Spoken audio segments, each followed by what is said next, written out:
Lemieux and Gretzky all center icemen on the ice, and it looks as though Howard Chuck will draw the assignment against Becca. Howard Chuck wins it in. Here's Lemieux poking at the center.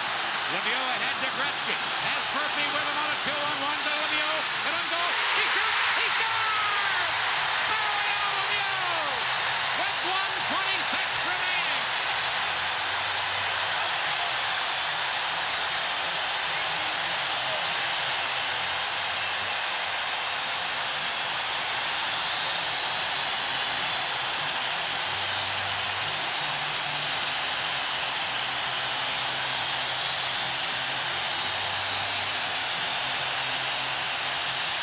This was a 3-on-1 break. Murphy, the wheelman. Murphy, Gretzky, Lemieux, and he was allowed to get right in close and then picking the corner on the glove side. Go to the glove side high, the scouting report. But you don't give Lemieux that kind of room. But hold it before the celebration gets too far into the night here. We've got 1:26 left, and this is a great hockey team. The Team Canada is playing, and they can come back.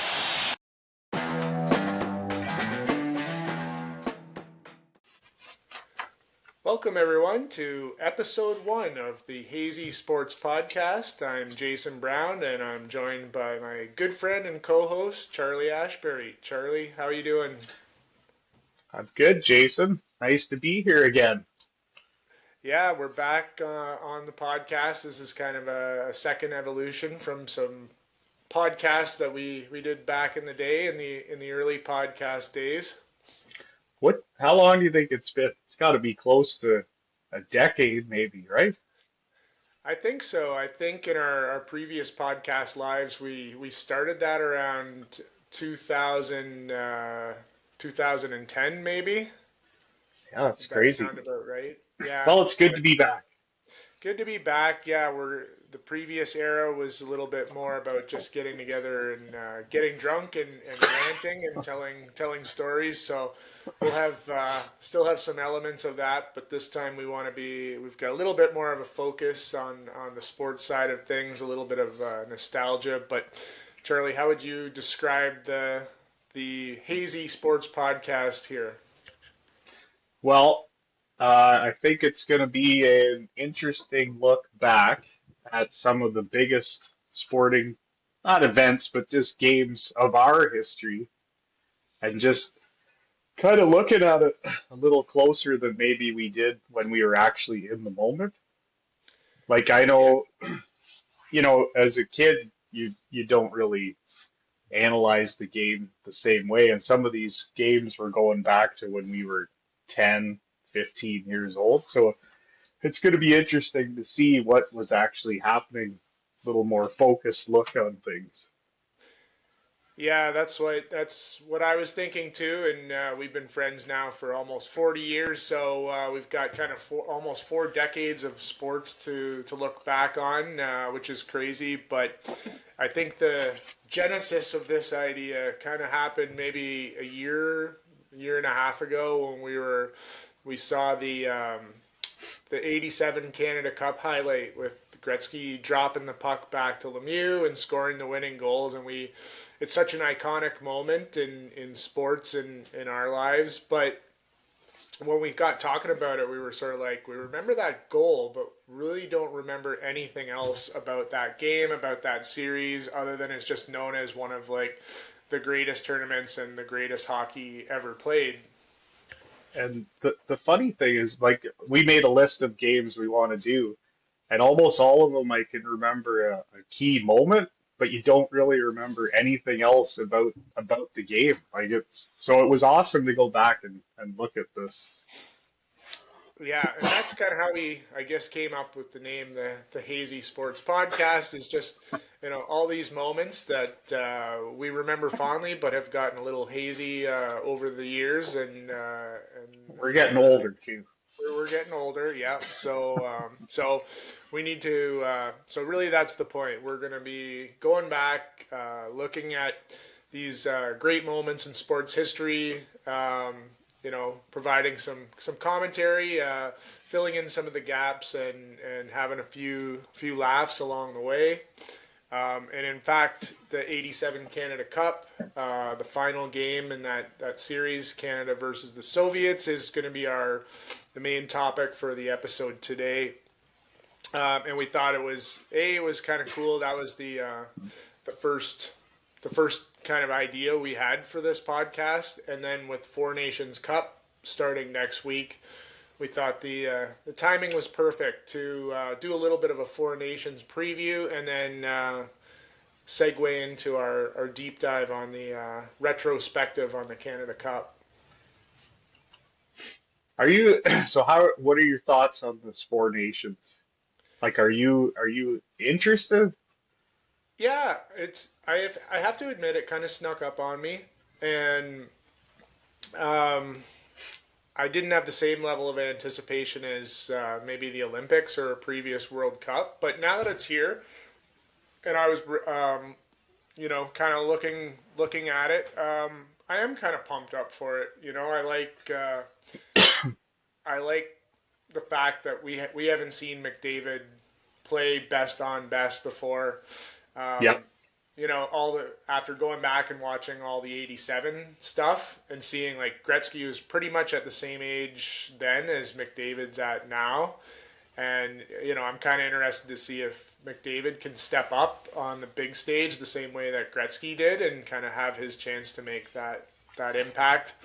So I got two different thoughts on this. So number one, I didn't really care about it like when I had the lead up to it, but now I'm kind of thinking if it ends up Canada US in the final, that's going to be must watch TV. Absolutely. But then on the other side, as a guy who's a fan of a team that has cup aspirations this year, do I really want, my best player playing in more high intensity hockey with the playoff stretch coming? And someone's getting hurt in this thing. Like, that's a major star. Yeah, that seems to be the main negative commentary on this thing. Is like it's replacing the All-Star game, which is usually a lighthearted sort of weekend skate for these guys, to now, potentially I think it runs over 12 to 15 days and potentially 4 games. And the competition is going to be fierce. Like just the way you hear McDavid and these guys talking, and the fact that it's been the first best on best in a while. Yeah. I think these guys are going to be like leaving it all out there.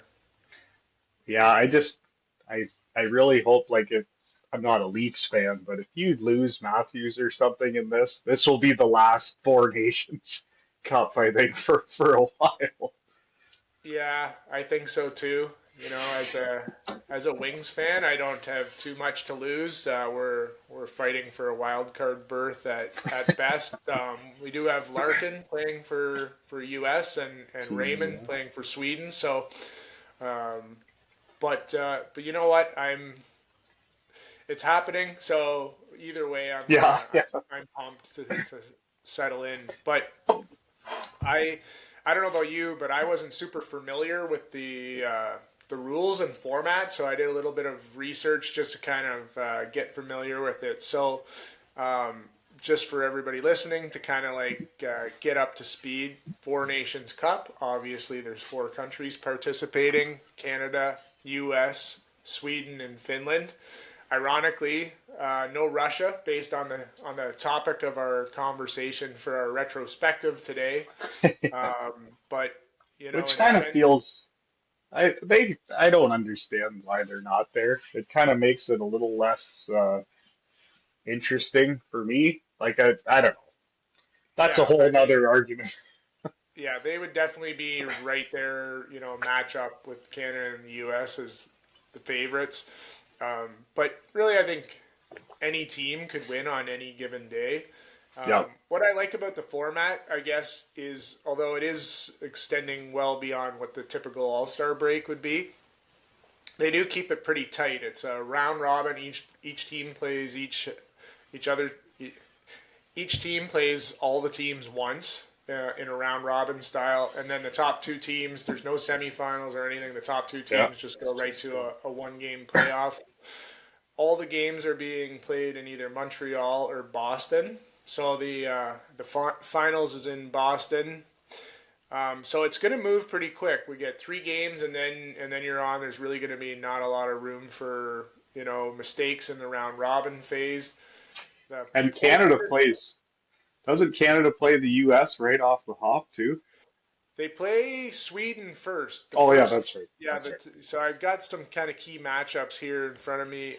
First game is this coming Wednesday. We're recording on Saturday. Don't know if we'll get it up on Saturday or Sunday, but we'll get it up before the first game. So it's Canada versus Sweden at 8 o'clock.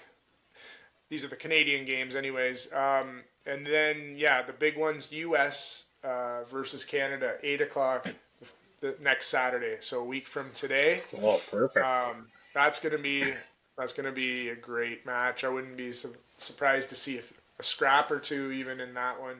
Oh yeah, they'll be booing the anthems and everything. Yeah. And then there's a Family Day game on Monday of Family Day weekend. We play Finland at 1 o'clock.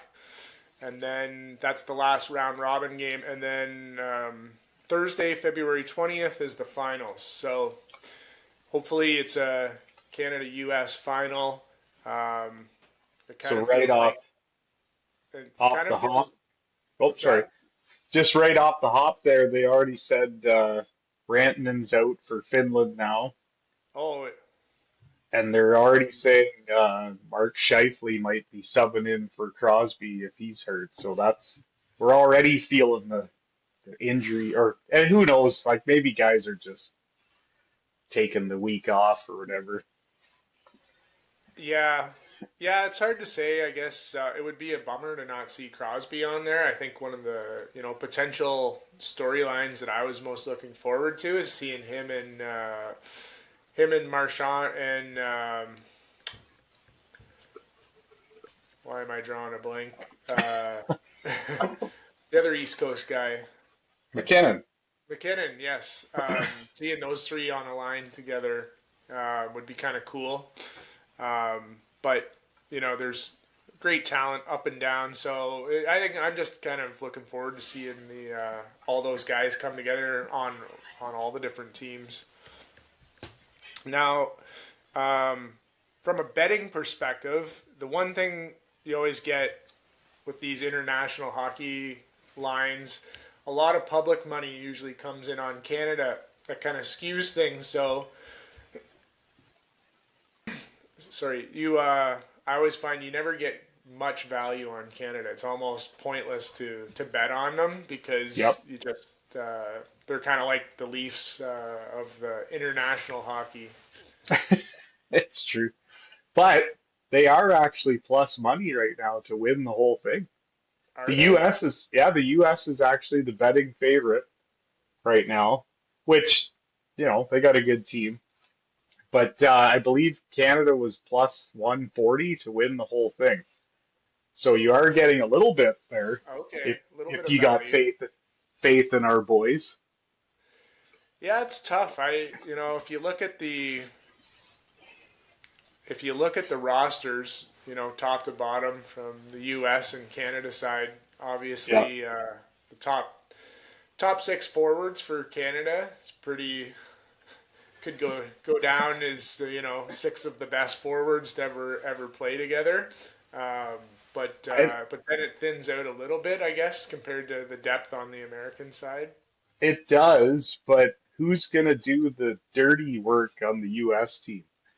Like I know everyone kind of laughed at Anthony Cirelli and these guys making the Canadian team, but those are the guys that are going to be shutting down the U.S. guys, right? Who's going to stop any of our top guys on the American team? Yeah, and that's a good point. And the other advantage that Canada has is we've got Makar and Taze who play together already.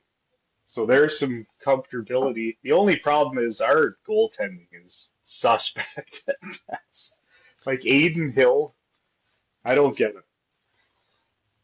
Yeah, and that usually in these tournaments, it's like, well, playoffs too. It's like whoever the hot goalie seems to be the main difference maker. But who knows? Yeah, maybe. But if I don't know if you watched any of the hockey last night, but Colorado played Edmonton, and nobody's stopping McKinnon and McDavid. I don't care what you got. You may be able to shut one of those guys down, but there's no way you're stopping both those guys. Yeah, and that's why probably the main thing I'm looking forward to is seeing those two guys on the same team. Absolutely. Um, yeah, But it'd be on the other interesting. side, Sorry, go ahead. the other side of a betting standpoint, I would look for Willie Nylander to lead the tournament in goals. He's on an absolute heater, like he's unstoppable right now, and he's going to be the top line. He's going to be the top power play for that team for Sweden. And if he keeps going like this, and I don't know, I didn't look at any of the odds for that, but I guarantee you're getting good value on that. Yeah, and this tournament format, you don't really have to worry about so much about who's going to make it to the finals because all teams are getting at least 3 games here at worst. Yeah. So that's a good angle, and yeah, and really any team could win it. Like we talked, the lineups for the U.S. and Canada are completely stacked, but it's not like you'd be shocked for Sweden and Finland to be in the finals either. No, definitely not. But yeah, so that it'll be interesting.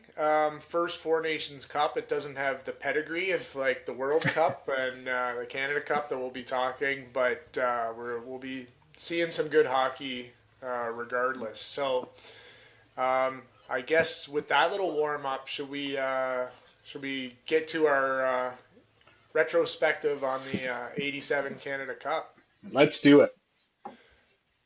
Okay, so as we kind of touched on in the intro, this was kind of one of the memories that every time that you see that goal highlight was kind of brings back good memories. But I actually, when I was doing the research, kind of put an interesting connection together that I moved to Mildmay in March of '87.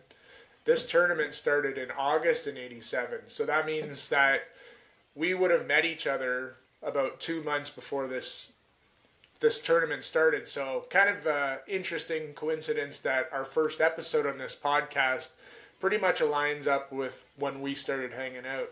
Yeah, the superpowers on ice and the superpowers meet in Mildmay. Exactly.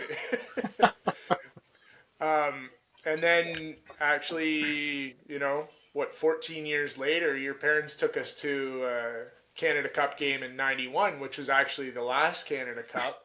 That's right. Also in Cops. Also in Cops Coliseum, yeah. So it might have been a warm-up game that we saw, but I remember Lindros being on that team as an 18-year-old. That's the only thing I remember too, how big that guy was and how fast he was for being that size. I don't remember anything about the game. I just remember thinking, holy crap, that guy's massive. Yeah, and I remember Yzerman got snubbed from that team as well. So, but he eventually won, made it on with Salt Lake City. So,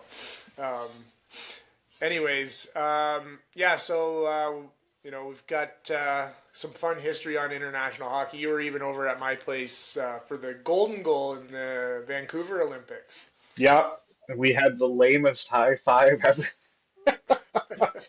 I remember Probably didn't have that on tape. it was so tense. I just remember, I don't think we said a word the whole overtime, and then he scored. And we both just stood up and did this really weak, like maybe 50% coverage high five, and then sat back down. Yeah, I think we were a little stressed there, so it kind of compromised the quality of our high five after. But yeah, so let's jump into the tournament history here. Before we get to 87, I thought it would be good to do a little bit of a background on the rest of the Canada Cups, because All right. it's interesting how, how well documented the 72 Summit Series is. I think everybody in Canada knows, most of the key storyline of that.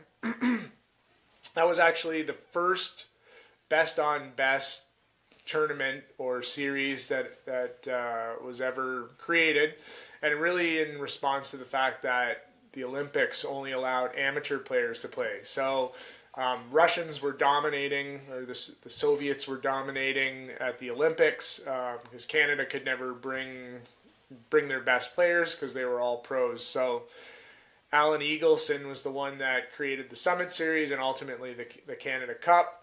He was later became a bit of a pariah for embezzling a bunch of the money that made from it, but he at least came up with a pretty good idea. But yeah, so 72 was the first Summit Series. Of course, we know Canada won with the Paul Henderson goal that ended that. There was actually a second Summit Series before it evolved to the Canada Cup, which I had kind of forgot about. So that was in 74.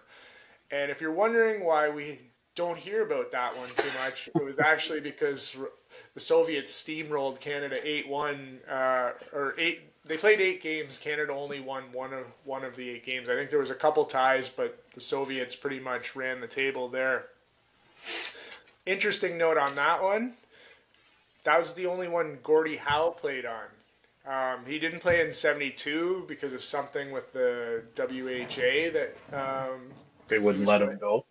they wouldn't play, and the same thing with Bobby Hull.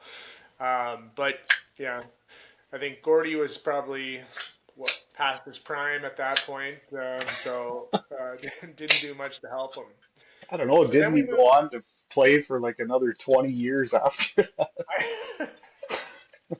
Did he? I thought he did. He play into the. I thought he played to the early '80s, but maybe it was into the '90s almost. I kind of forget. Well, he played for that Detroit Vipers team, whenever the hell that was. But That's true. Yeah, I forgot about that. But anyways, so the 74 Summit Series, one to forget. That's the one in Russia they probably talk about all the time. They probably have a Summit Series documentary yes, like for we do sure. for 72 in that one. And they probably, the average Russian probably doesn't even know that the 72 series happened. I guarantee they've lost the footage from 72 and 87 in Russia. Yeah. So then we get to 76. This was kind of an interesting one. This is when the Summit Series morphed into the Canada Cup, and there was other countries invited. So there was this is the Soviets in Canada, but Czechoslovakia, Finland, Sweden, and U.S. were added to the roster.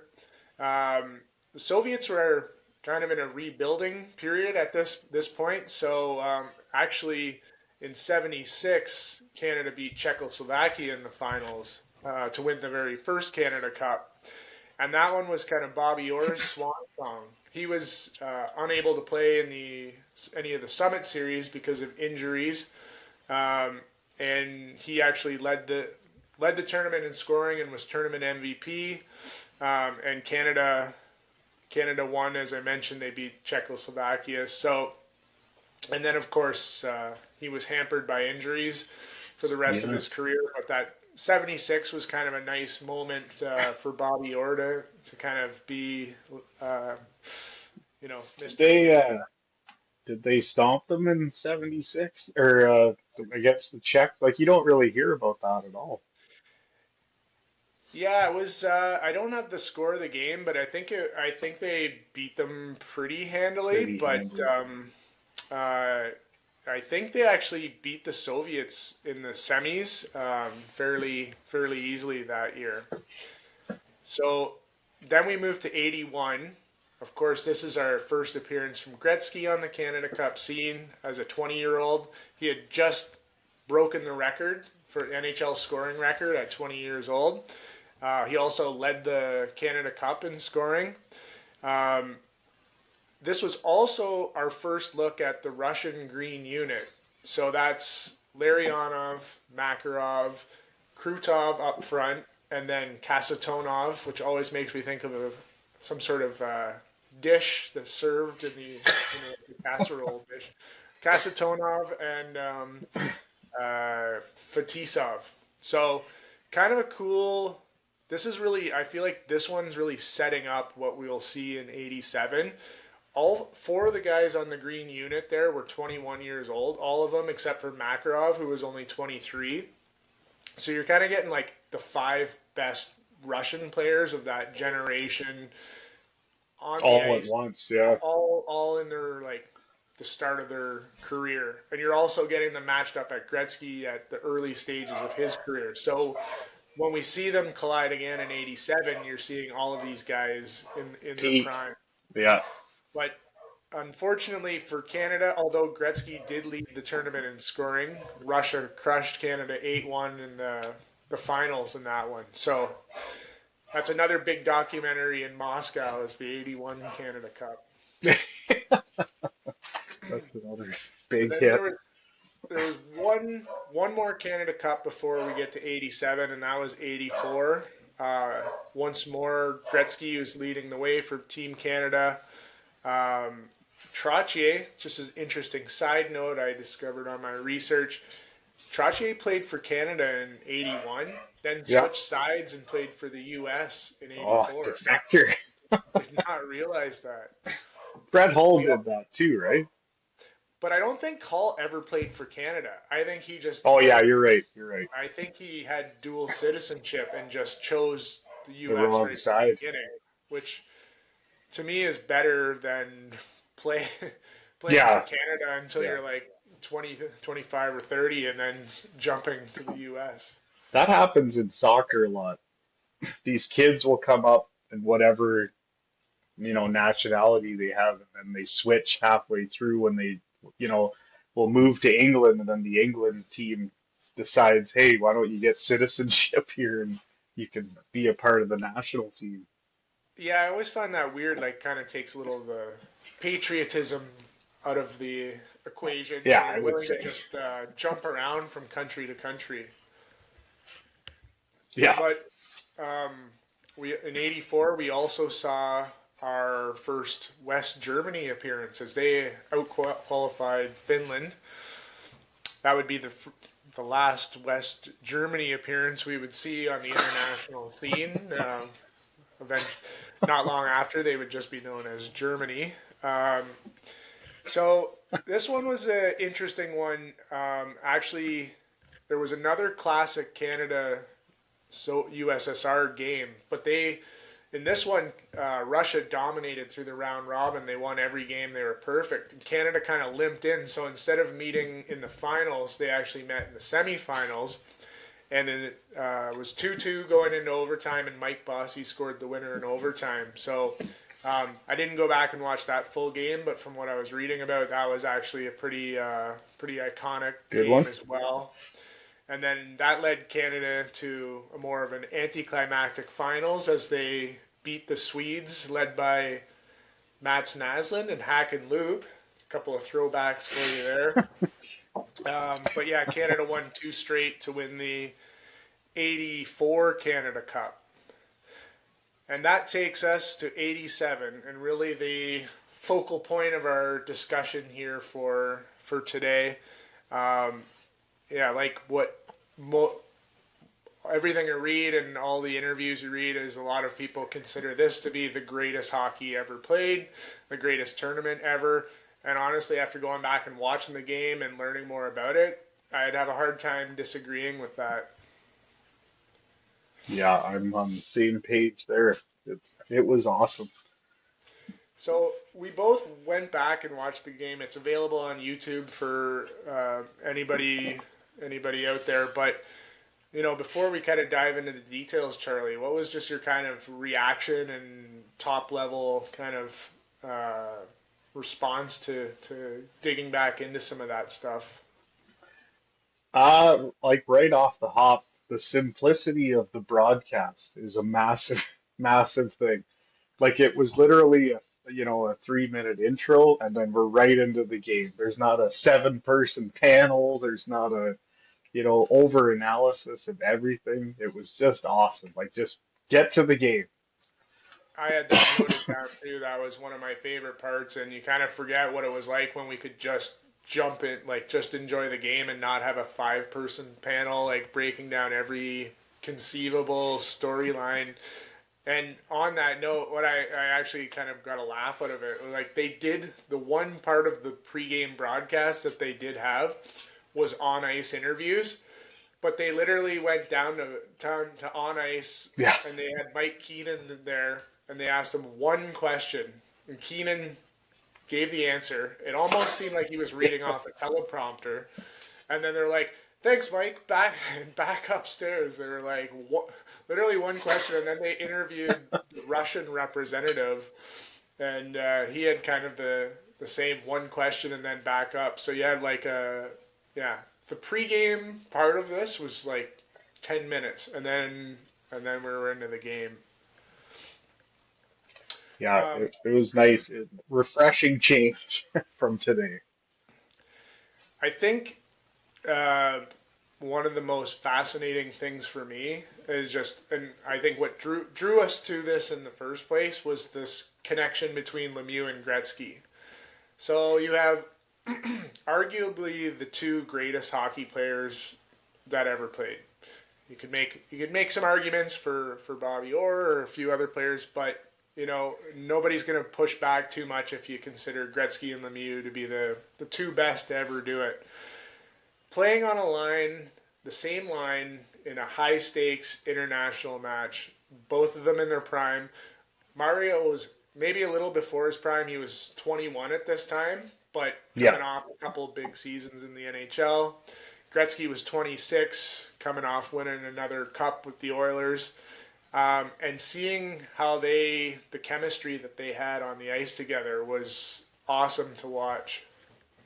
There was so the opening face-off. It's Mario and Gretzky and Messier, and I'm just thinking like this has got to be the best line in history, right? Like, how do you even line up against that?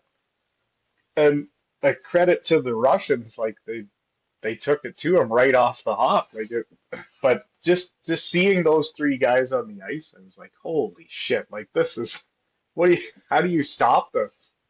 Yeah, I thought that jumped out at me too. Right, right off the bat, you have like first ballot Hall of Famers in pretty much every position.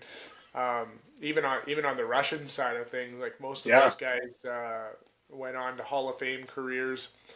I was wondering, when I started thinking about if there's any sort of comparables in other sports, I was trying to think if there's ever been a time where you've had like arguably the two best players in a sport playing on the same team or the same line. And I couldn't think of any direct compare. Like the fictional comparison I was coming up with would be like if Ronaldo and Messi were both from Argentina and they were playing on the same team together against Brazil in a World Cup final, and Messi connected with Ronaldo for the game-winning goal. Like it would Yeah. almost have to be like to that level. Yeah, it's pretty much that's pretty much what I came up with too. I mean, maybe in the NBA, I guess when you had the dream team, but that's a separate entity too because you had probably 10 of the best players. But I don't know, it's pretty hard to fathom that much talent on the same friggin' line. Yeah, and I think that's just when you see that moment and you're like, wow, that's the two greatest players scoring possibly the greatest goal in Canadian history at this moment where the stakes were so high. So it's you couldn't write the script any better than that. No.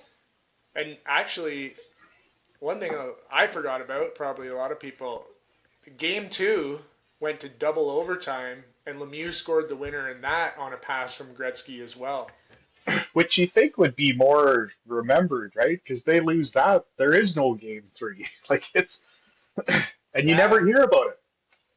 yeah. So all three of the games, there was for those that aren't familiar, the finals by this point in the Canada Cup, they did a best 2 out of 3, and so Russia won the first game 6-5. Canada came back, won the second game in overtime, also 6-5, and then the third game ended 6-5. So all three games 6-5. And what I noticed is, even though they were that high scoring, it wasn't like it was shitty defense out there. It was No. just like the defense was good too. The play all around was good. There was just so much talent on the ice that it was like an offensive explosion. Yeah, it's I like even I think in like the second period of this game, the announcers are saying like I wouldn't necessarily blame the defense on the score because at that time it was like 4-3, and the I think it was Brad Park doing the color, and he's like, I don't think the defense can play any better. I just don't think they can stop these guys because there was so much skill. Like it was awesome to just go back and watch. Yeah, something you said to me when you were watching it was how intense you felt, even knowing what the score of the game is going to be, like how wrapped up you were getting into it, and I felt the same way. So right off the hop, and this is an Edmonton Oiler trait, or it seems to be, but they score, what is it, 30 something seconds into the Like game, and 29 seconds. Yeah. is there a more Canadian thing in these big games to give up a weak early goal that just seems to, you know, build on the, well, now we got to dig ourselves out of a hole. Like it's it seems to be every international tournament we have to get behind before we can start to wake up and get back into the game. Yeah, you're right, and there's definitely like a flow, and we'll do a bit of a game breakdown, but there was definitely sort of like an energy to each period where you could sort of feel these different shifts and almost a different. They were almost like three separate games within the larger game. But one other kind of just overarching theme I wanted to chat about that I thought just added to the sort of the lore and the drama of this is like the whole Cold War element to it, because really this was like the last big Soviet Canada showdown between those two. This was in '87. The Cold War ended in '89, and really that's when Russian players started to come over to play in the NHL. And I think once the Russians came to the NHL, we lost some of that mystery and sort of that, us versus them kind of rivalry that was sort of bolstered by the Cold War kind of going on during that time. You definitely lose the villain element of it, right? And as we moved forward, it wasn't a mystery how good these guys were anymore either, right? Like when these guys got on the ice here, no one really knew anything about them. Yeah, And there was the us versus them kind of thing, which I think a lot of the international stuff lacks these days. There's no hatred anymore. yeah, it really did feel like almost like our way of life against theirs, or our style of hockey against theirs, and also pre-internet, right? So it's not like you're seeing highlights of any of these guys. It's communist Soviet Union. No information is coming out. It's like the only time you see these players is on these stages every 3 4 4 years, and um, so that's why it was kind of cool. It did feel like it's in the Summit Series you had the equal number of games in Canada versus Russia, where Canada definitely had the home crowd advantage going for it, which like I Yeah. imagine if all three of the games were played in Moscow, Yeah.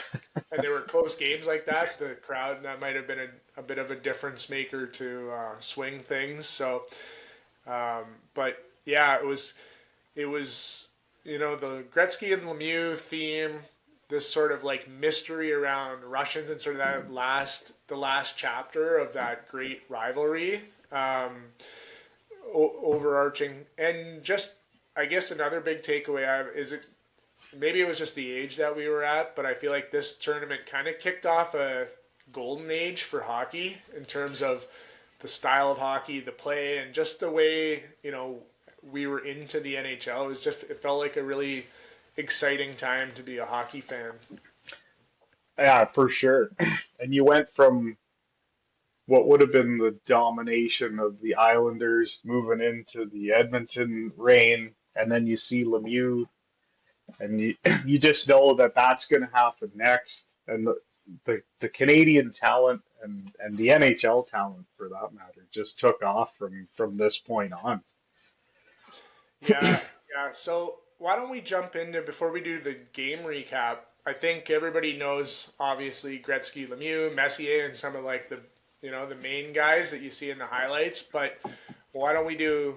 I've got the roster, the team roster up in front of me, so I'm gonna read off the names. Tell me if you heard of any of these guys. Sure. We got Wayne Gretzky, Mario Lemieux, Pretty Ray good. Borg, Larry Murphy, Mark Messier, Dale Hawerchuk, Paul Coffey, all pretty good so far. Rick Yep. Tocchet, Michel Goulet, Mike Gartner, Brian Propp, Brent Sutter, Glenn Anderson, Kevin Dineen, who I didn't see out there at all on any of the tape I watched. I definitely did not hear his name once. Maybe he was hurt for the last game. Here's a guy I didn't see out there, and I can't say I've ever heard of him. Norman Rochefort. He was out there. I Was he? actually Oh, have it. okay. I actually have it written down. Who the fuck is Norman Rochford? But there was a few times he was out there, and I actually looked him up, and he was a big player in the Quebec Major Junior, and I think he was just a big body because Dennis Potvin was injured and couldn't go, and Larry Robinson denied Canada he didn't want to play. So Oh, then, okay. so So then you enter sub in Rochefort. enter, Rochefort. enter Norman Rochford.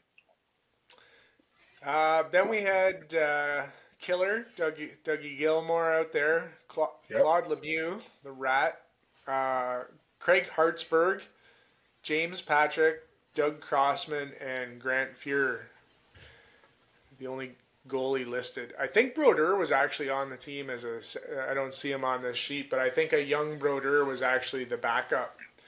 Now, a couple notable snubs. Do you want to chime in there? Well, the Just to biggest show one the for me. embarrassment of riches that we had in Canada at that point. So obviously, Iserman not being there is a big one. But the Larry Robinson thing was weird. Like I looked up a few things, and one thing said that he denied going because, and this comes up later in one of our little points, but he apparently was entered in a polo tournament that conflicted with the Canada Cup, and apparently he was a big polo player, and he didn't want to miss this tournament that he was in. So Larry Robinson, I like obviously if they had Larry Robinson, Norman Rochford's not making the team, I wouldn't think. But what about you? Who's your notable snub? Well, the one I was kind of surprised, although I guess he was still pretty young in his career, was Patrick Waugh. Yeah, But Cam Neely was in terms of a power forward, he was off. And I had Wendell Clark written down because I think he had come on the scene. That would have been pretty early in his career, but a power forward. But they obviously they had Tocchet and a few of those guys, and you can only have so many of those gritty power so players. many. But it kind of shows the depth that we know Canada had. So, anyways, we'll do a bit of a game recap here because it was kind of some interesting back and forth, and then we'll kind of drill down on the specifics. But first period, yeah, like you mentioned earlier, Canada goes down early. Russia scores 26 seconds into the game. Gretzky gets absolutely crushed on the play, which is like even adding insult to injury. Like you don't see him get hit that often. He gets crushed, and Grant Fuhr is just horrible on that goal. Like that's a save you got to make. Yeah, the goalies, I had that for one of our categories later, but yeah, that's they seem to be flailing a lot and really kind of taking a lot of chances in their I guess attempts to make saves. And the excitement of the crowd, like it went from being so loud in there to just dead silent right off the hop. But like I So said, this seems to be a Canada thing that we seem to give up an early goal in all of these things. So if that wasn't bad enough, Russia actually scores twice more. So in that first period, so Canada goes down 3-0 pretty quickly, Yeah, and we're reeling. it's getting Um, ugly. I knew the final score, but I was getting nervous. I was still getting nervous when we were down 3-0. And then to your point earlier, when you talked about Sorelli and some of the grittier guys for Canada Yeah, on our team, that's really who got it going in this game as well. Um, Tocchet scores to get Canada on the board to make it 3-1. Then Brian Propp scores to make it 3-2. And aside from those goals, they were really what was, the lines that were along with Sutter and some of those grinders. Like Lemieux and Gretzky weren't really getting much going, and the more of the offensive guys weren't really getting a lot going in the first period. So it was really those kind of like checking guys and those grittier guys that got things rolling. 100%. I actually have it written down that Mario in the first looked like he was absolutely just exhausted, and I'm sure he probably was from the previous games, but he wasn't moving well. Gretzky definitely made a bunch of stuff happen, but he was also a -2 in that first period. Like you could tell that top line was definitely done. Like they were running on fumes at that point, and Yeah, it was the depth guys that kind of pulled it back together. it was like Keenan just let Tocchet and Sutter and those guys just like cage dogs just like Yep. go And attack. they were hitting everybody. Like once they were Yeah, down 3-0, they were finishing every check. There was a lot of dirty shit going on in there. yeah. I had that. I had a note down that just like Messier is an absolute horse. Like if you skated any Russian that got within 3 foot of Messier's orbit, they were eating an elbow or a butt end or Yeah. something. Like he was, he was not, did not look like an easy guy to play against. Did you notice too, like the little hooks and stuff that are called today? Like there was some ridiculous hooks where guys are getting spun right around and no call. I Yeah, kind I of mi- noticed I the kind of refs were missed letting that. them play.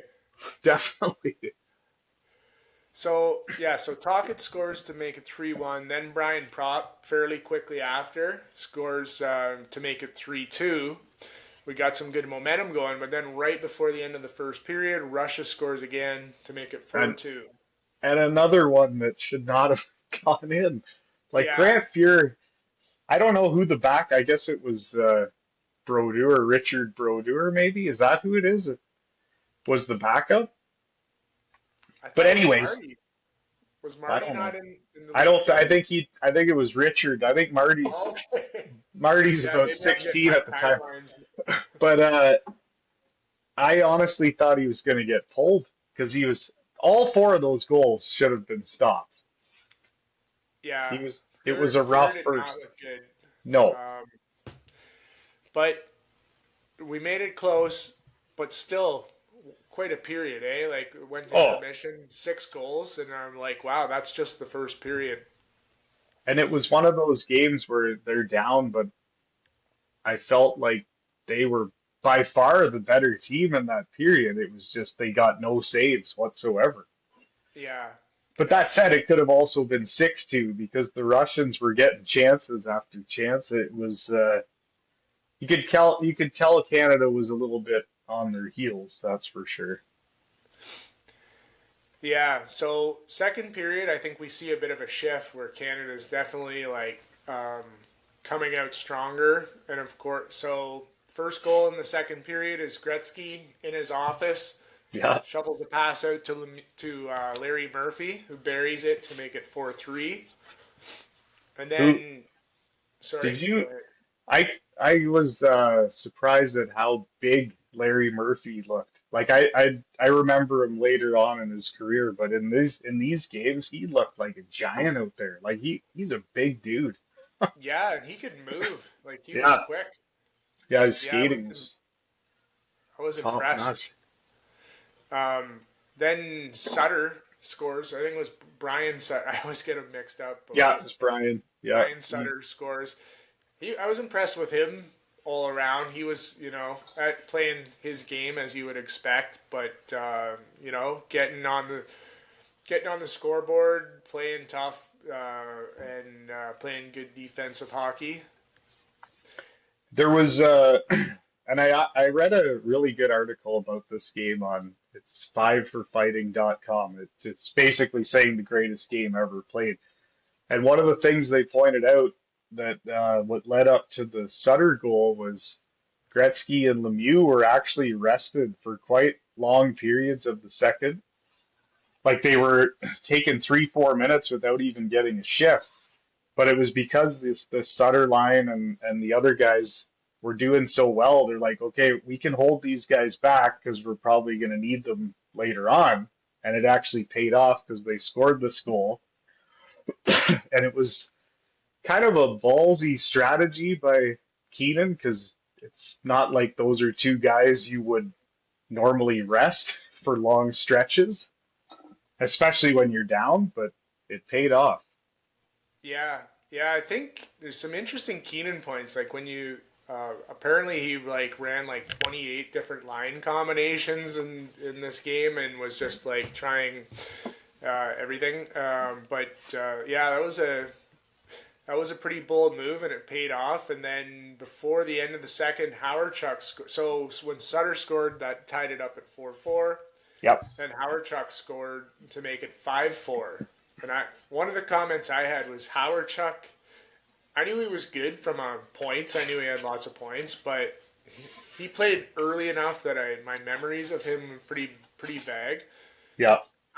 After Lemieux and Gretzky, he felt like the best player on Canada, like in terms of just the overall speed and I guess just impressed me. I kind of forgot how good he was. Yeah, he was another guy that whenever he was out there, he was making things happen. It was I same like we you never really you know how good Gretzky and Lemieux were, but you didn't realize how good he was until you see him. Yeah, One he's of a the big. one of the biggest things, and I didn't even notice it till the second period, was I missed the no touch icing where there's actually a race for the puck. And at one point Messier's bearing down on the Russian defenseman and you can see the Russian defenseman kind of pull up. And I'm like, I kind of missed that. I mean, obviously guys were getting hurt, but I like that there was actually a competitive aspect to I can beat you here or I'm going to drive you into the friggin' boards. Yeah, I like that too. And like Messier's like either I'm gonna get to this puck first, or you're going to Or you pay a physical yeah, or toll you're for getting there before me. exactly. So we head into the second intermission with Canada now leading 5-4. So quite a swing after dropping down 3-0. And then the third period, not actually a lot of scoring, No. but it was probably as entertaining as any of the other periods. I felt like Canada was just, hitting everything in sight. There was end-to-end action, great hockey, but just a bit of a stalemate there for a while. Yeah, no one was taking too many chances, that's for sure. But Canada, I think, definitely was dominating most of the third. And then another thing that I didn't notice until the third, but they sprung Tocchet and it was called back, and I was like, well, what was that? And I forgot that they called two line passes back then. Oh, right. Yes. And it was like, what a stupid rule. Like he was gonna cut straight up the middle and somebody hit him, I can't remember what defense it was. Hit him right dead center and he would have been gone. And then the whistle goes and then like 2 line pass. What a stupid thing that was. I'm glad they got rid of that.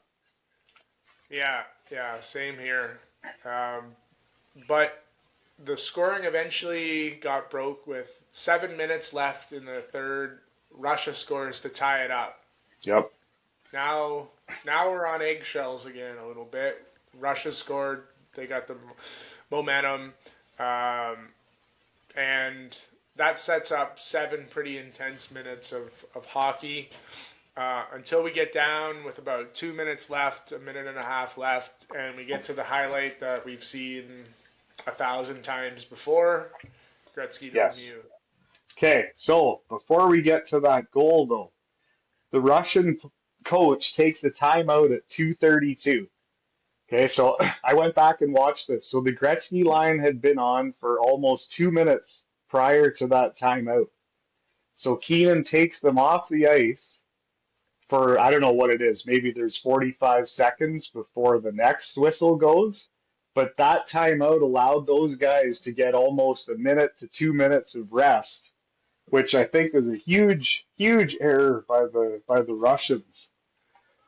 Yeah, and it definitely set up the strategy for the final goal. And I went back and watched this several times to just kind of look at the whole play.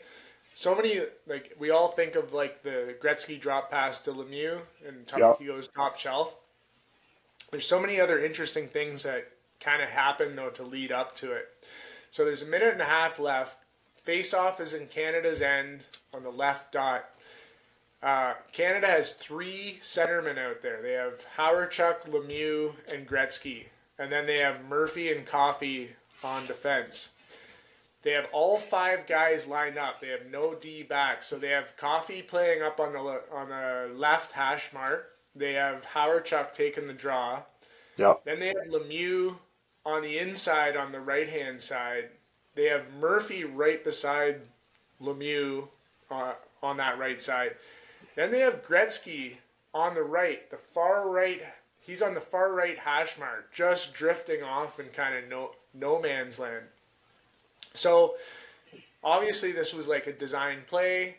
Yep. Obviously this is like an aggressive play. They're going for it. So Howardchuk, he loses the face-off, but ties his guy up, and so the puck just trickles back about 4 or 5 feet. As soon as the puck drops, Lemieux cuts for it, and so Lemieux's cutting for it. The Russia D-man on the right side goes to pinch. So Yeah, it's like Lemieux going for it at the same time as the D-man. Lemieux with his long reach pokes it past the D-man who's pinching. Yep. As he's doing that, he kind of loses his balance, does a full pirouette, gets his balance again. Meanwhile, Gretzky's streaking across from the complete other side of the ice, and Lemieux pokes it up to him. Gretzky gains the ice, Lemieux's trailing behind, and then, of course, Gretzky serves up a beautiful drop pass. Lemieux, when you watch it back, you kind of originally think that he shoots from farther back, but he's allowed to walk. He walks right into the hash mark, and he goes, top shelf, glove side, no question about it. Just watch it. Just gives me the chills, watching that back, all those times. I actually wrote it down too that I can't believe that Lemieux was able to keep his balance because he gets completely spun around. And not only that, but he's got his stick like almost in the air. So he's not even putting his stick down to regain his balance as he's turning. Because if he falls there, the play's pretty much ruined, right? But he somehow pulls it together. It's pretty remarkable play for a guy who's 6'6", 240 probably. Yeah, I agree. It all kind of hinged on him keeping that balance and being able to get the puck up to Gretzky. The other thing I noticed is watching it back a few times, it actually was like pretty confident move for Lemieux to shoot that. If you watch it, He's got Murphy on the right-hand side, wide open. And Well, I'm when we just shovel it over, Murphy's got like a wide open tap in there. Yeah, he definitely could have made it easier on himself. That's for sure. But he sniped it. But yeah, just kind of great watching that back. One other thing I noticed, kind of in the back of the play, when you almost got to see the replay. When you watch it and it shows the replay, Howardchuk is trailing at one point. There's one of the Russian players was heading towards Lemieux, and Howardchuk just, if you watch it back, you'll see he just gets his stick up and kind of like hooks the guy at the waist level, Slow him down. and he actually trips and falls. And that's why Lemieux had so much time and space when he got that puck. So Canada might have got away with a little bit of a hook there, but it was so far back in the play, and everybody was focused on the What's going play. You don't on. really notice it, but kind of interesting when you pay attention to all the details and The little watch it a few details, times. yeah. 100%. Yeah, so that's the game. The crowd goes absolutely nuts, and Did you find it odd that they didn't pull the goalie for the last minute or so and try and go for it? well, not necessarily because it was tied up. No, but after Canada scored, that Russia didn't pull the goalie at all. Oh, yeah, definitely. I thought that Um, was weird. and in fact, I was gonna mention that, like, in terms of loud buildings, the last minute and a half Yeah, it after, was crazy. like, because it wasn't over, right? Like, obviously Yeah. the Soviets are gonna put the pressure on, but I have never seen Canada throw the body around like they Oh, did that last minute and a half. Like I they think were, Messier got about 7 hits in that final minute. He was just out there killing everybody.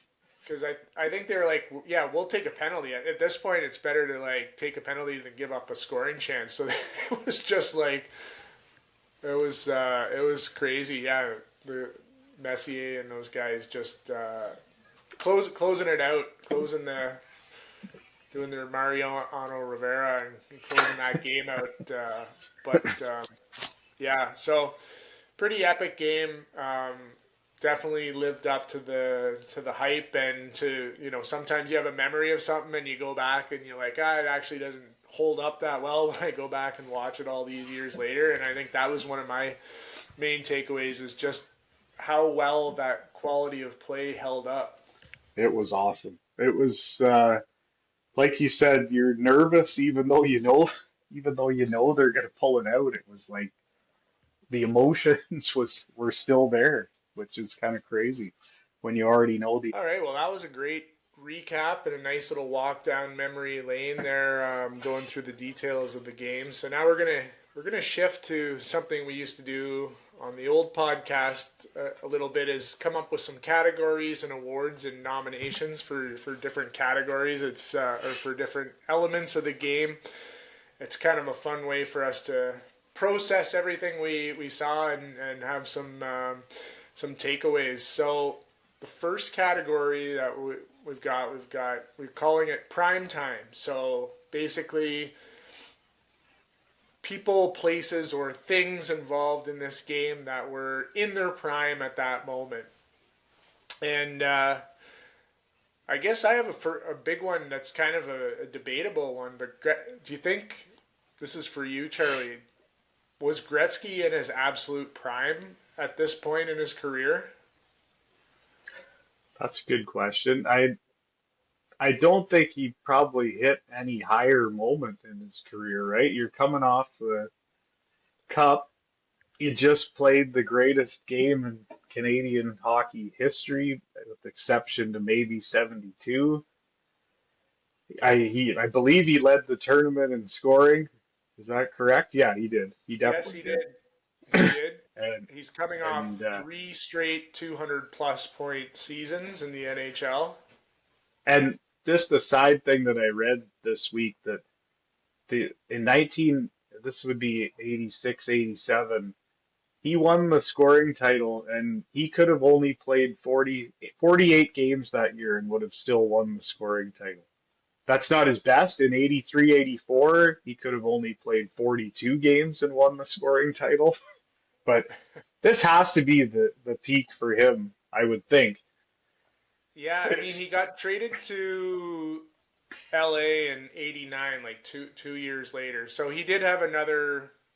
Um, he never reached a 200 point mark again. Which I mean, he still got 140, 149, 168 his first year in LA, 142, 163. So he was still going pretty strong in LA, but it's hard to say. Yeah, it would be hard to say that there was ever a point in his career where he was at the height of his powers more than what he was and at this moment.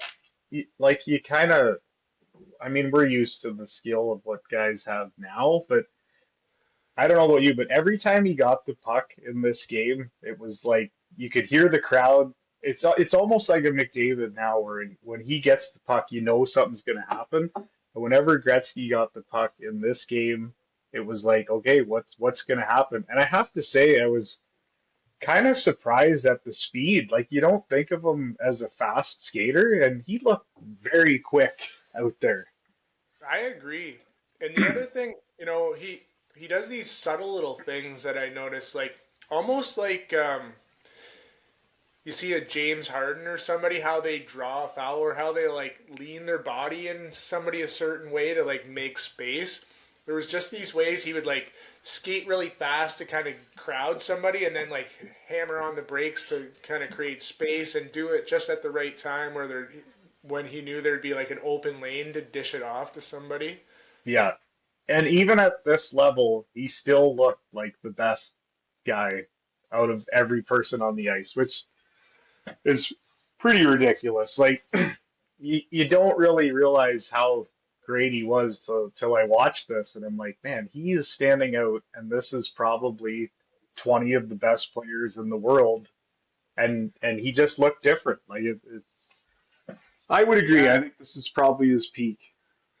yeah. And just while we're on it, I think I had this for one of the other categories, but or notes. But interesting when I was researching all the Canada Cups, there was 5 Canada Cups in total. Gretzky played on 4 of them and led the tournament in scoring in all 4. He's pretty good. Yeah, so he's also. I think we agree that he was in his prime here. Few guys have had a prime as long as him, though. I'm looking at his points. He had like a 13, 14-year prime where he was, just scoring at a prolific rate. Yeah, it's But crazy. yeah, that's a good one. I figured that would be a good. You could kind of you could probably make a case that he maybe peaked a couple years later, maybe his first, his last year in Edmonton, first year in LA. But Yeah. I really think with this Canada Cup coming off a Stanley Cup as well, and prolific scoring. So I'll throw it out to you now as far as peaking. Was this the Norman Rochford peak? Absolutely. I mean I haven't done a ton of research, but yeah, I mean he's he's mentioned on the same roster as Gretzky, Lemieux, Messier, all these guys. That's got to be the story when he tells his grandparents about his hockey or his grandkids about his hockey career. Even they He's probably got don't to be believe telling it. this story. What's that? Even they probably don't believe it. They're probably That's like, yeah, right. yeah, right. They got to see photo evidence here. This seems like a Canadian thing too, that we got to have this one random guy. Like, remember when they went to the Olympics and Rob Zaminer makes the Yeah, Olympic team? Nothing against Rob Zaminer. He was a fine NHL player, but probably not one of the best 20 in Canada. yeah, pretty slow-footed for international hockey. All right, so we agree. Peak Yeah, Norman Rochford. yeah. I got one a non-player, but how about was this the prime for Labatt Blue? Oh, that's a good one. Because I I noticed the ads were everywhere, like they were all the over the lead boards. sponsor. When That's I a good first started call. drinking beer, people where we grew up either drank OV or Labatt Blue. It seemed like those two were like the main ones, but like on OV was more of a mild May thing, I think. But Labatt Blue was like the biggest beer, definitely in Canada Yeah, that's for a good that call. stretch. And It's actually, when's the last time you've seen somebody drink a Labatt Blue? well, it's funny you say that because the Buffalo Bills, that's like their big local beer now. Labatt Oh, is Blue and it? Labatt Blue Light. Yeah. I don't know if it's like brewed there or something, but for some reason they're big Labatt Blue fans. But I can you even buy it here now? You probably can. I mean, I live in London, which is like where John Labatt, started it all. Um, but it used to be back in the day, like everywhere you go, Yeah, if they only that's had one beer on tap, they'd probably have Labatt Blue. Like if you were going to a bar, every place you'd go would have Blue on tap. Now it's like you almost never see it even as an option on the no, menus. I would agree. That's peak for for Labatt Blue. All right, I got another one for you. Was this peak for Jofa? Absolutely. Everybody on the Russian team is wearing these crazy lunchbox Jofa helmets. You got Gretzky, you got Michel Goulet wearing rocking the Jofas. Like this is peak Jofa as far as I'm concerned.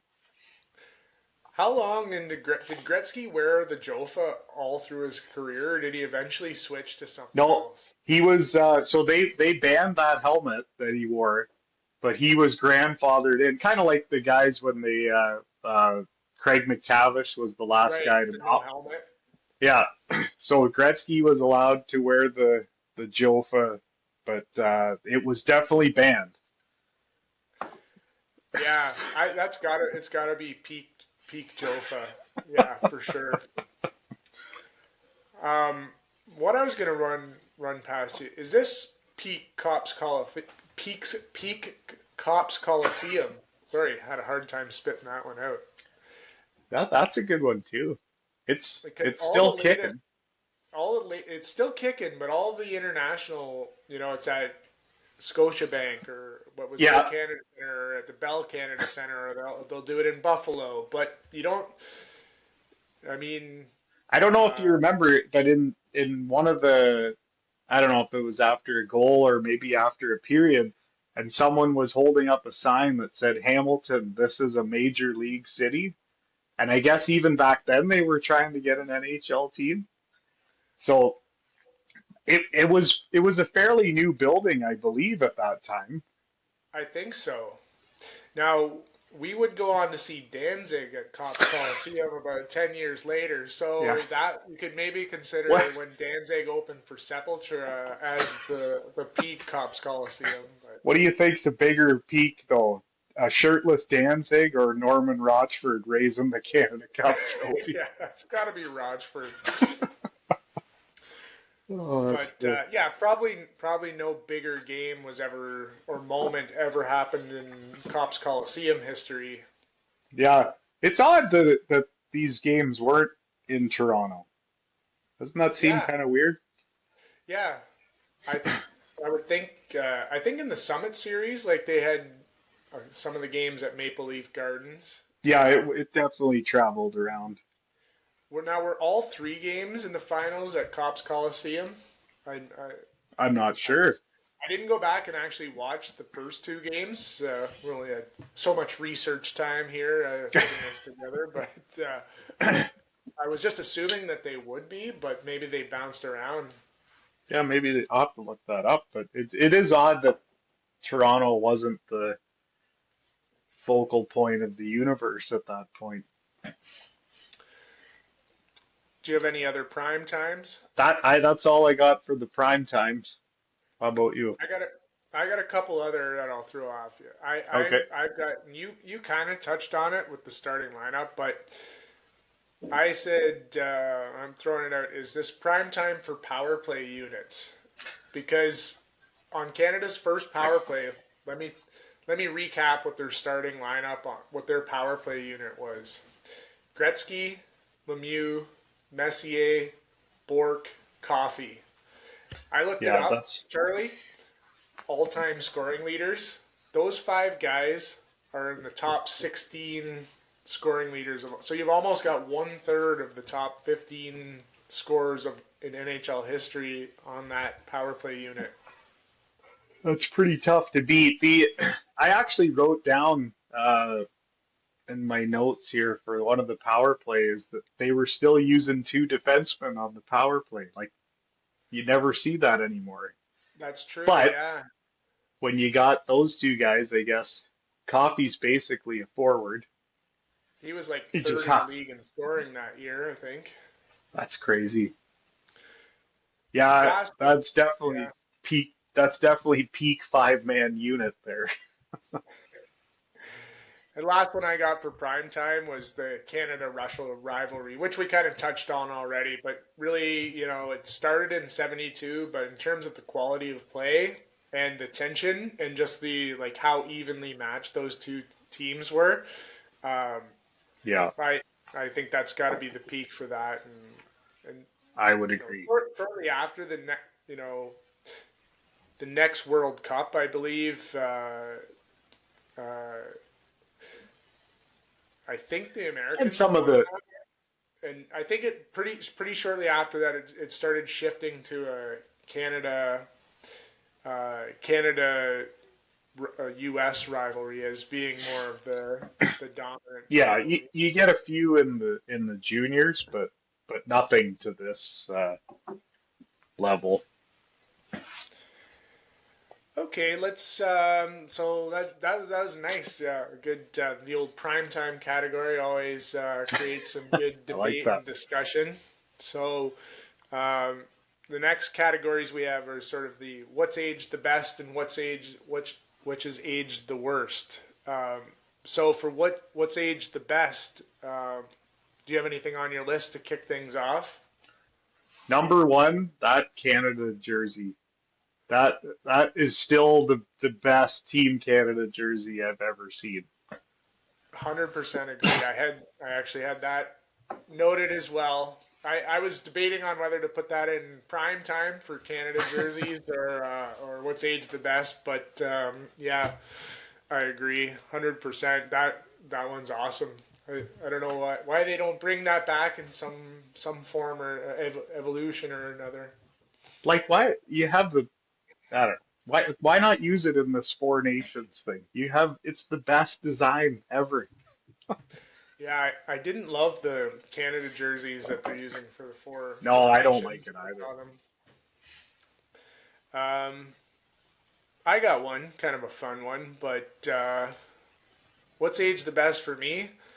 Michel Goulet's mustache. That thing was like a complete duster. He had the Jofa helmet on and that nice thick dark mustache. And he's like 27, but he looks like he could be a 50-year-old car salesman. That's the crazy thing. Yeah, it's funny because every time I don't know if it's just the name Michel Goulet and then the mustache, but I'm like, I wanted to make fun of him. Every time he came on the screen and they said it, I'm like, there's something that makes me want to make fun of this guy. But I actually looked it up. I think he finished second to Gretzky in scoring in the NHL that year. Did he? I could be wrong, but he had a big. His No, that wouldn't stat, make sense. his 'Cause he, dusters had 48 assists, I heard. I better fact check that because Lemieux had a big year too. Lemieux had 86, 87. Lemieux only had 107 points. I'm pretty sure Goulet had like 130, something like that. Anyways, Yeah, that Goulet was Northeast actually on the team's pretty good. previous Canada Cup as well. So lots of Goulet love coming from my side here. Yeah, he was almost underappreciated, I think especially so. Yeah. just from the stats point of view. What's aged the best? I've already said it, but the fact that Gretzky's was and still is the best ever, like, and just the excitement every time he had the puck. Like it's the first time, obviously, in 30 years I watched it. I sat down and watched the whole game of Gretzky playing, and he's just another level. There's no doubt in my mind. Yeah, and the way the vision and just the way he was just, it wasn't just the pure speed and stick handling, it was the way he controlled Just the game. reading everything Yeah. and just reading the play, and it was fun to watch. I actually want to go back and watch some other stuff now. Yeah, no, you're totally right. And there's a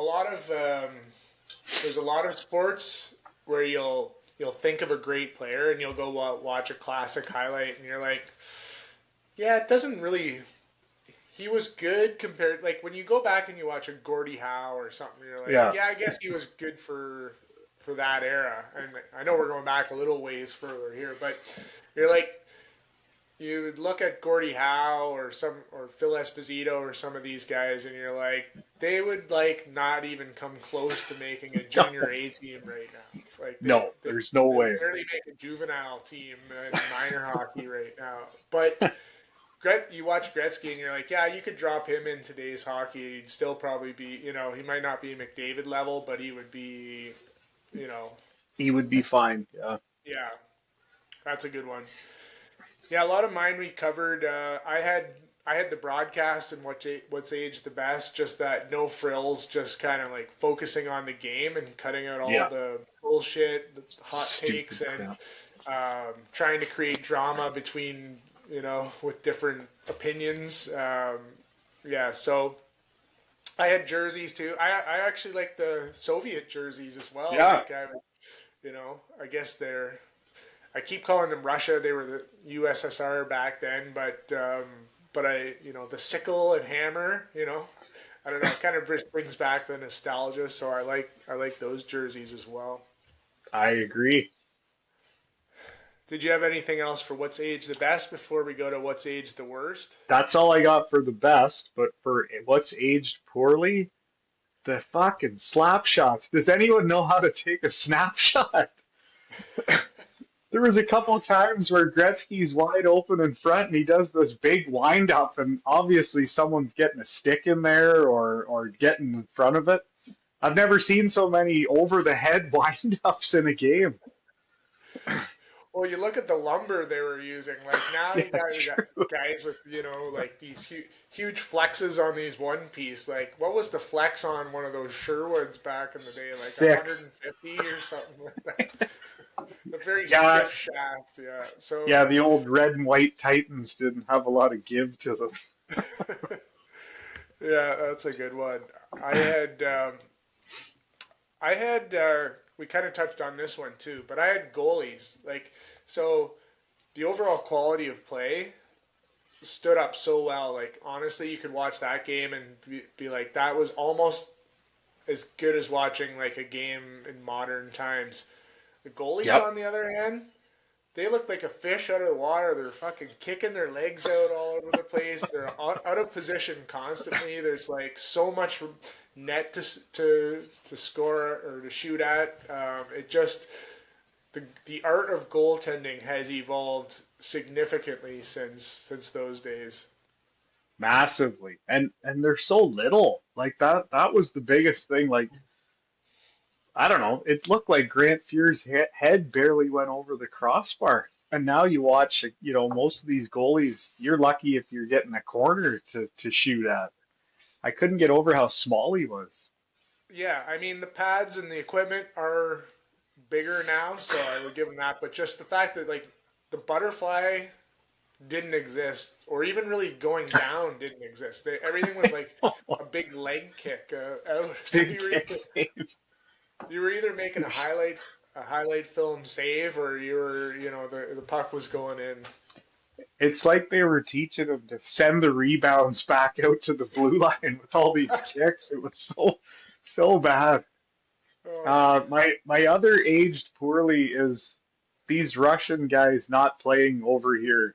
Like, I don't know about you, but I was pretty impressed at Makarov and Krutov.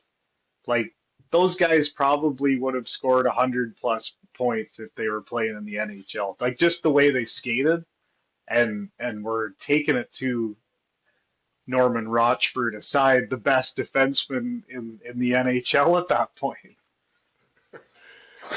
Yeah, actually, I jotted the same thing. I had this down as like my hot take, but one of my points was if Sergei Makarov played in the NHL at this time, he would have been 150, 140 point guy. 100%. He was. You could argue that he was the best player on the ice in that game, like from start to finish. Maybe aside from Gretzky, but in terms of just like scoring chances and every time he got the puck, kind of making something happen. They were so smooth too. Like the skating looks like stuff that was happening, like that happens today. Maybe not as fast, but just like the edge work and the going around guys. Like I was pretty impressed at their overall ability, and it definitely Yeah, looked different to what Canada was doing. That's for sure.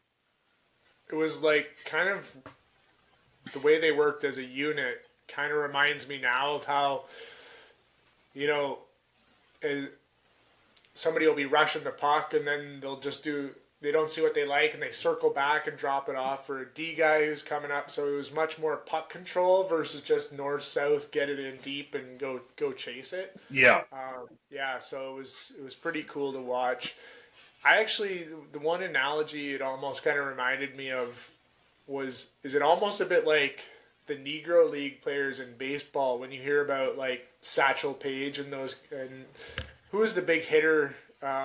Oh, Josh Gibson Josh Gibson. You hear about these guys that if they would have, if had a if they would have chance. been able Yeah. to play in the majors like in their prime, they would have had some prolific numbers. So it almost makes me think of the same thing if like Makarov and Larionov and those guys were in the NHL from the time they were 21. Where do they sit in terms of the overall like point scoring rankings? Because how old was Makarov when he won Rookie of the Year?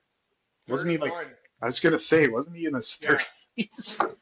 So So I looked 10 that years, yeah, that's crazy. I looked that up. Makarov was 29 in this 87 Canada Cup, and then he came to the NHL 2 years later, and he won Rookie of the Year at 31 years old. He played for the Flames. I think he scored 88 points in 80 games or something like that as a rookie, and then And they subsequently changed the I rule was that you gonna had to say, be older than 26 to win the Rookie of the Year. that's pretty funny.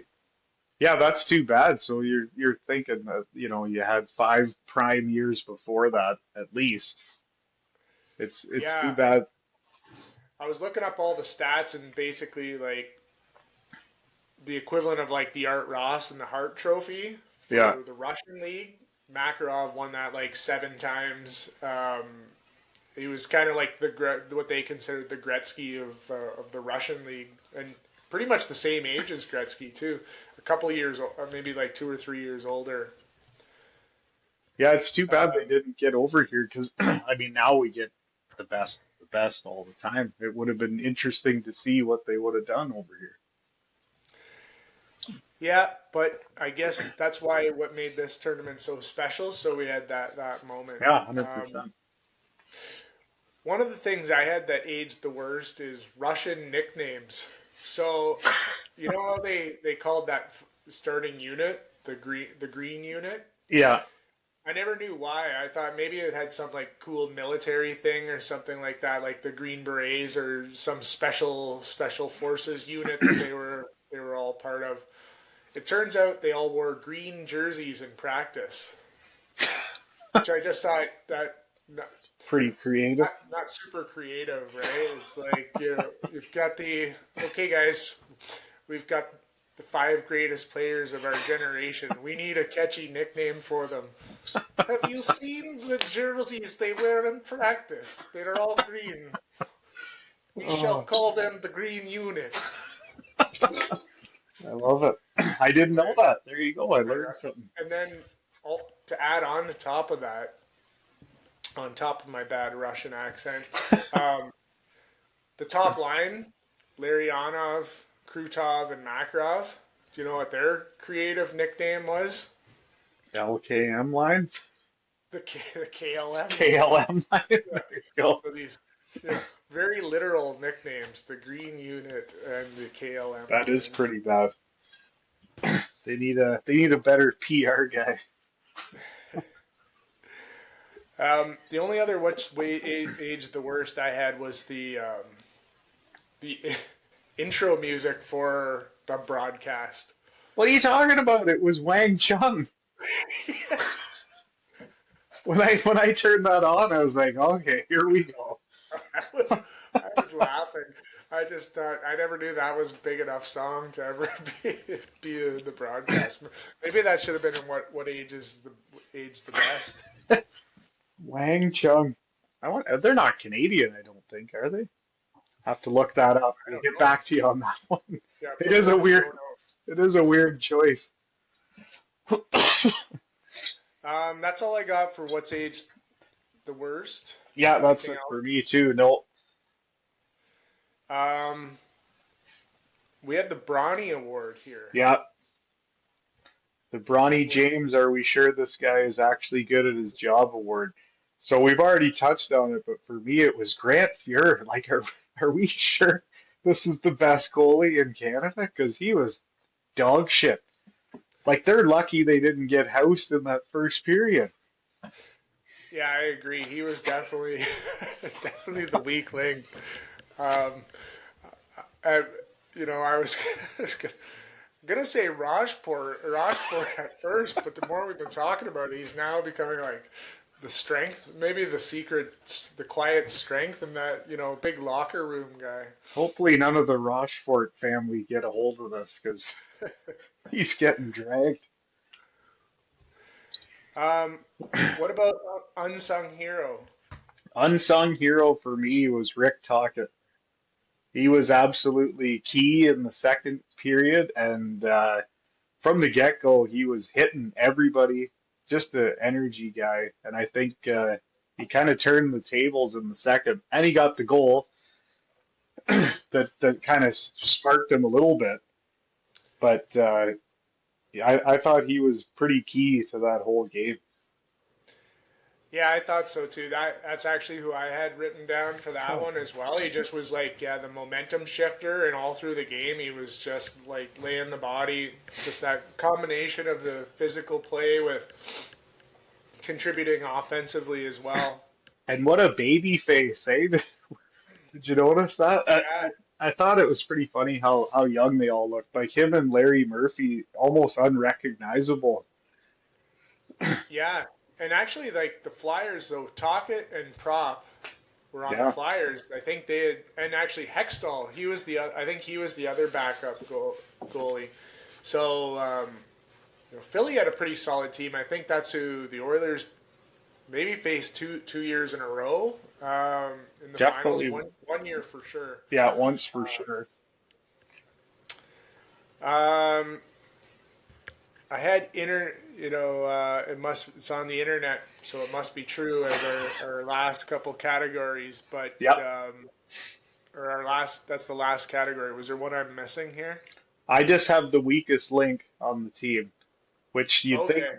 with all the ripping it would be Norman Rochford, but it was actually Doug Crossman, who he was a -2 in the game, and he basically runs a fucking pick and roll with Howardchuk on the tying goal to the Russians. Howardchuk's chasing the Russian player behind the net, and Doug Crossman basically just gets in Howardchuk's way, which opens up this wide open pass to the slot. So he was my weakest link for sure. Yeah, I was surprised he was actually when on the very opening face-off. He was when you mentioned Gretzky, Lemieux, Messier, there was Coffee and Crossman. And Doug And I was sort of Crossman. like something doesn't fit in this picture here. How the hell did Crossman get on the starting lineup? But Yeah, yeah, that was I an couldn't odd one. remember much of his actual career. I think he played for the Flyers as well. He played for a bunch of teams, um, but I think he spent a good chunk of time with the Flyers. Yeah, he was my weakest link. So it's on the internet. It must be true award. Is I find it hard to believe, but apparently it's true that Larry Robinson said no to go and be a part of a polo tournament. That is pretty crazy. Yeah. That was his second love, apparently. We'll have to try to find some clips of him on a horse and The see big maybe bird. it was Yeah. The internet research, not so much, internet research as much as stories I've heard, but apparently in a warm-up match leading up to this, Gretzky had the KLM line over to his house in Brantford for a barbecue. Did you hear this story? I had heard that, yes. And then I found a clip where Gretzky's actually talking to Michael Landsberg or somebody about it. And apparently they had to bring the KGB and Tikhonov, and they went to like Walter Gretzky's place in Brantford and for a barbecue. Gretzky snuck them downstairs with the KGB guy at the top of the stairs. They snuck them down and had a few beers. They weren't supposed to be drinking or anything, and showed him their trophy case, and just sounded like a cool sort of meeting of these they had great respect for each other. Just kind of an interesting legend as part of this whole storyline. Yeah, that is a cool story. I had heard that before. That's it is pretty neat though. Yeah, well, that kind of covers our categories. I feel like, we've been going for a while here. I don't think every episode we do is going to be this long, but there was just so much to go through, and such a iconic moment in Canadian history that we didn't want to limit ourselves time-wise. So I've thoroughly enjoyed both the research on this. Like I would think I was telling you, like I was waking up every morning thinking about different things about this discussion and podcast, where I'd be watching the game and I would want to text you, comments and stuff like that. But I wanted to be able to have a more live, authentic discussion about it on the podcast. Yeah, I highly suggest going back and watching it because I really enjoyed it, and it is an intense game, and like I said, one of the best I've ever seen for sure. Yeah, same here. We can, especially leading up to the Four Nations Cup, like you'll be ready to run through a wall after watching this, and it'll fire you up for the Four Nations Cup.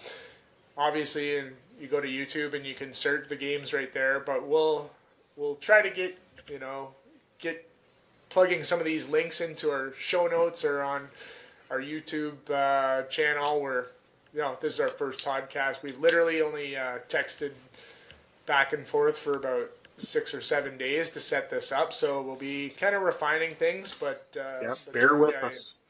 Enjoyed the discussion and thought that went pretty smooth for the first one. Yes, sir. Do we want to say what might be the next one we're gonna do? Yeah, why don't you kind of tease that one? So we're going back again to our youth, and I believe it was 1992. I might be off on the year, but the Fab Five University of Michigan Wolverines versus the North Carolina Tar Heels for the national championship, aka the Chris Webber timeout game. So that'll be good because that's another game where I really only remember that one moment. So I'm looking forward to going back and revisiting that entire match. Yeah, same here. And I actually remember watching that at your place down in the basement. I think we had a bunch of people over. So it'll be cool. It's always fun when you look back at those games. You kind of remember like the big moment, like you said, the timeout. And you kind of remember the guys on the Fab Four, or Fab Five. I don't remember too many guys from North Carolina. Nope. So it'll be kind of cool to see who was on the court, see what their careers evolved to be, and just go back to a time when college basketball was awesome. Yeah, I was so into it back then. Yeah. So we're gonna try to, with each episode, we're gonna try to tie or look back in sports history to something current going on in the sports landscape. So of course, this was a perfect one to do ahead of the Four Nations Cup. The next one we'll try to launch it before March Madness, and then we'll see where she goes from there. All right. Okay, well, good talking to you, Charlie. We'll connect back soon, and hope everybody has a good weekend and enjoy the Four Nations Cup. Go One more Canada! thing. Who Oh do you yeah, got? Who do you got in the Super Bowl? I'm taking Kansas City. Not exactly Yeah, going out on a limb, but I just not betting I'm with against you. Mahomes and Andy Reid. Yeah, I just think they're better. Yeah, yeah, I think so too. But hoping for a good game. Lions are out, so that was a bit of a bummer. Bummer. And the Bill, I was hoping we'd see a Bills Lions finals, but it wasn't meant to be this year. So No, in a way, it's nice having being an impartial fan and you can just enjoy the game. So yeah, it should be good. We can do in the next episode maybe a little bit of a Super Bowl recap, a little bit of a Four Nations recap, and then we'll dive into our next retrospective. I like it. Okay, thanks everybody for listening, and we'll talk to you next time. Okay. Good.